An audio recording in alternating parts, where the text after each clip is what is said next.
రుణమాఫీ హామీని అమలు చేసేందుకు రాష్ట్ర ప్రభుత్వం కష్టాలు పడుతోంది.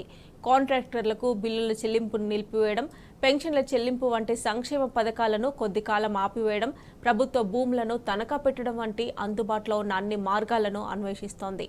తాజాగా పరిశ్రమల శాఖకు చెందిన 400 ఎకరాల భూములను కుదవ పెట్టాలని నిర్ణయించింది.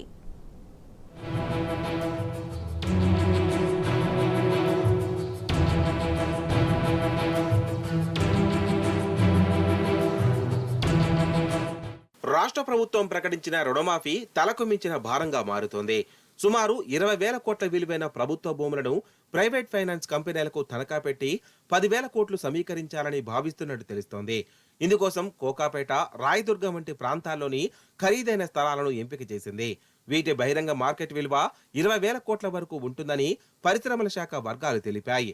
వాస్తవానికి టీజీఐఏసీ భూములను తనఖా పెట్టి 5,000 కోట్లు సమీకరించాలని గతంలోనే నిర్ణయం తీసుకుంది. ఈ మేరకు మర్చెంట్ బ్యాంకర్ కోసం గత నెల 23న టెండర్లు పిలిచింది.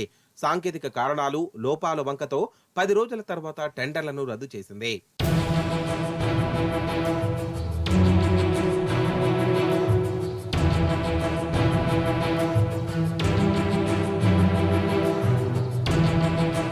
5,000 కోట్లు సేకరించిన రుణమాఫీకి పూర్తిగా సరిపోకపోవడం, మొత్తం నిధులు రుణమాఫీకే ఖర్చు చేస్తే సెప్టెంబర్ నుంచి రాష్ట్రాన్ని నడపడం కష్టంగా మారుతుందని ఆర్థిక విశ్లేషకులు హెచ్చరించినట్టు తెలుస్తోంది.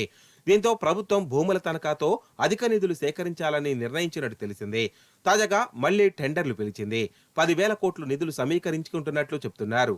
ఇందులో 5,000 కోట్లు రుణమాఫీకి ఆగస్టు 15లోగా, మిగతావి సెప్టెంబర్ చివరికి సమీకరించేలా ప్లాన్ వేసినట్టు తెలుస్తోంది.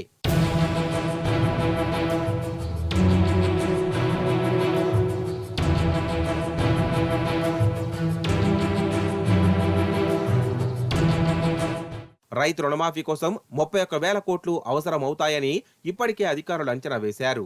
ఇందులో 20,000 కోట్లను రుణాల రూపంలో సేకరిస్తున్నారు. మిగతా 10,000 కోట్లను రాష్ట్రానికి వచ్చే ఆదాయం నుంచి తీసుకోవాలని నిర్ణయించినట్టు తెలిసింది.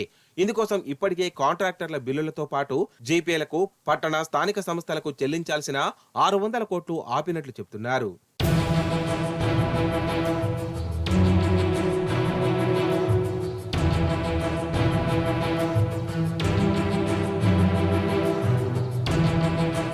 ఇక కోకాపేట, రాయదుర్గం ప్రాంతాల్లో భూముల ధరలు ఆకాశాన్ని అంటుతున్నాయి.